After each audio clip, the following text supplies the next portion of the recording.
Luke Wright again found his best form against Middlesex as he scored his second successive LV County Championship 100 against them to take the match at the BrightonHoveJobs.com ground into a fourth day.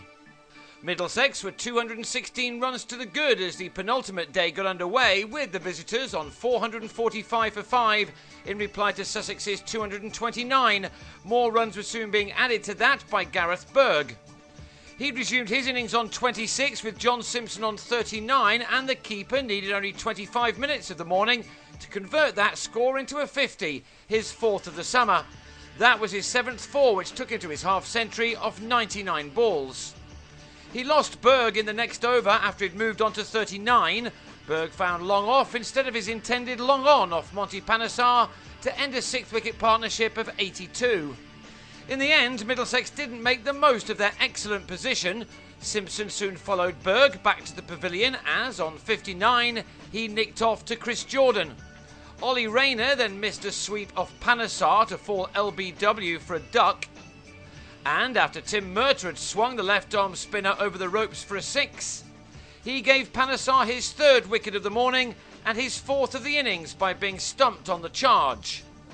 2 balls later, in his 32nd over, Panesar claimed his second 5-wicket haul of the season by having Corey Collymore brilliantly held by Ben Brown. From 476 for 5, Middlesex had been dismissed for 496. Panesar with the season's best 5 for 95. 5 wickets may have fallen for 20 runs, but Middlesex still had a first innings lead of 267, and they were soon on their way with the ball as Chris Nash received something totally unplayable from Murtagh before he'd scored. The pitch has offered bounce throughout, but nothing quite like that. It was a wicket which would have filled Middlesex with confidence and put plenty of doubts in the minds of the Sussex batsmen to come. Luke Wells and Michael Yardley could be proud of their efforts to survive until the lunch break. Neil Dexter was able to call on Stephen Finn after his arrival from Lords. He kept him waiting for a while, not bringing him on until the 17th over. Finn's decision apparently. Then with his fourth ball, the bowler had Wells held by Rayner in the slips.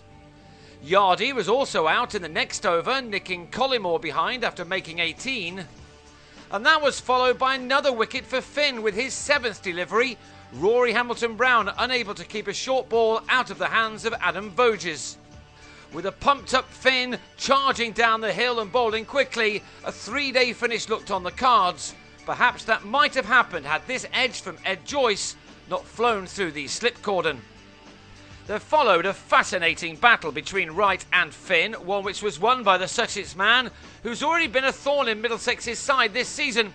He went after the England player, hitting him for 4 successive boundaries to rather ruin Finn's hitherto fantastic figures. Wright and Joyce had come together with their side in a huge hole on 45 for 4 and still trailing by 222. But these are two players that the visitors know a lot about and knew that this game was not theirs until both were dismissed. Joyce has been consistently scoring runs against them since he left Lords back in 2008, while Wright almost single-handedly prevented Middlesex from winning the reverse fixture at the home of cricket, where he hit 77 and a career-best 187 after Sussex followed on. He added another 50 to that now as he hit Berg for successive 4s, taking his tally of boundaries to 12. Yes, 48 of his 51 runs had come in 4s as he reached his half-century of 58 deliveries. The concerns that Sussex had were evaporating with each shot as this pair added 110 runs in only 25 overs for the 5th wicket.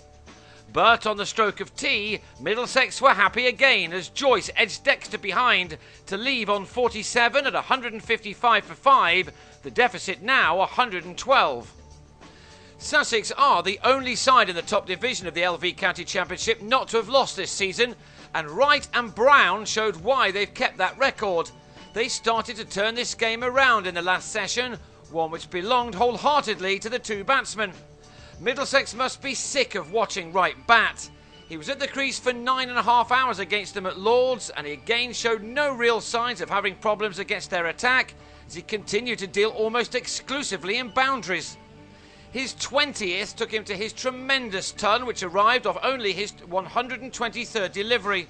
Again, he was holding back Middlesex almost by himself with a wonderful knock, which may not yet save this game, but has given his side a much better chance of doing so. For the second time this season, Wright proved what an unbelievable fighter he is. As is Brown. He curbed his natural attacking instincts to stay with Wright, but he also played the occasional aggressive shot when the time was right to do so. His partnership with Wright went past 3 figures as Sussex were almost back on level terms, in terms of runs, something that looked very unlikely earlier on in the day. Indeed, they were just 5 behind when they lost their 6th wicket, 25 minutes before the close. Brown on a 38 made in 2 hours, throwing the bat at Berg and edging to Voges. The biggest concern for Wright all afternoon and evening was when he took a nasty blow in the ribs from Dexter, one which winded him and almost led to the run out of Jordan. But Wright got his breath back only to take it away from Middlesex some more before stumps were drawn. Yet more boundaries followed as he moved to a 150 for the second time in succession against this attack. This was by now his highest ever score at Hove. And what a knock it was. He ended the day on 151, which has been made off only 170 balls, with 24 fours and 1 6.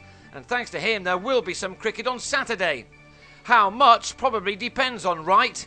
He's taken his side to 288 for 6, which gives them a lead of just 21 going into the final day.